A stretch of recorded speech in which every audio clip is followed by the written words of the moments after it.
Kui Eesti looduses varakevadel kipuvad rohumaad roheliseks minema, siis troopikamaades on olemas selliseid taimi, kes ei lähegi roheliseks ja mis on kõige veidram, nad ka ei kasva maas.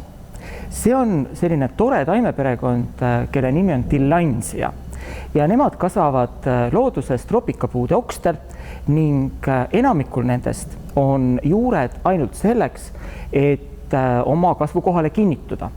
On olemas ka mõningad sellised tillandsiad, kellel üldse juuri pole. See on siis näiteks see habetillandsia. Tema elabki põhimõtteliselt ainult õhust ja armastusest. Kust tillandsiad oma nime on saanud, on ka väga huvitav.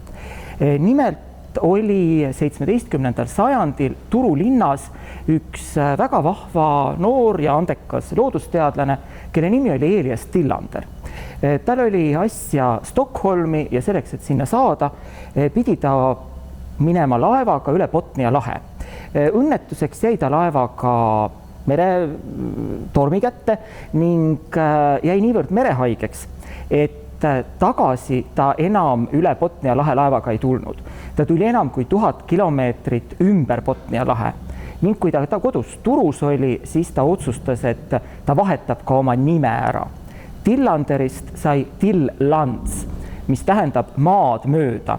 Ja ega Elias Tillander või Tillands ei astunud siis tõesti enam kunagi laeva peale.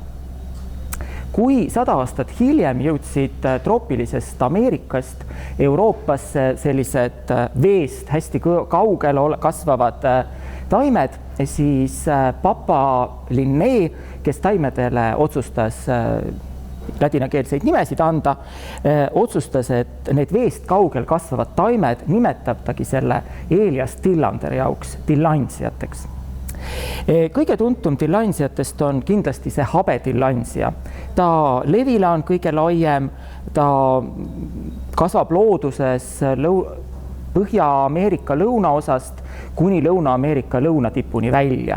Ja tema juures on veel üks väga tore ajalooline fakt. Nimelt oli see taim hästi oluline autotööstuse ajaloos.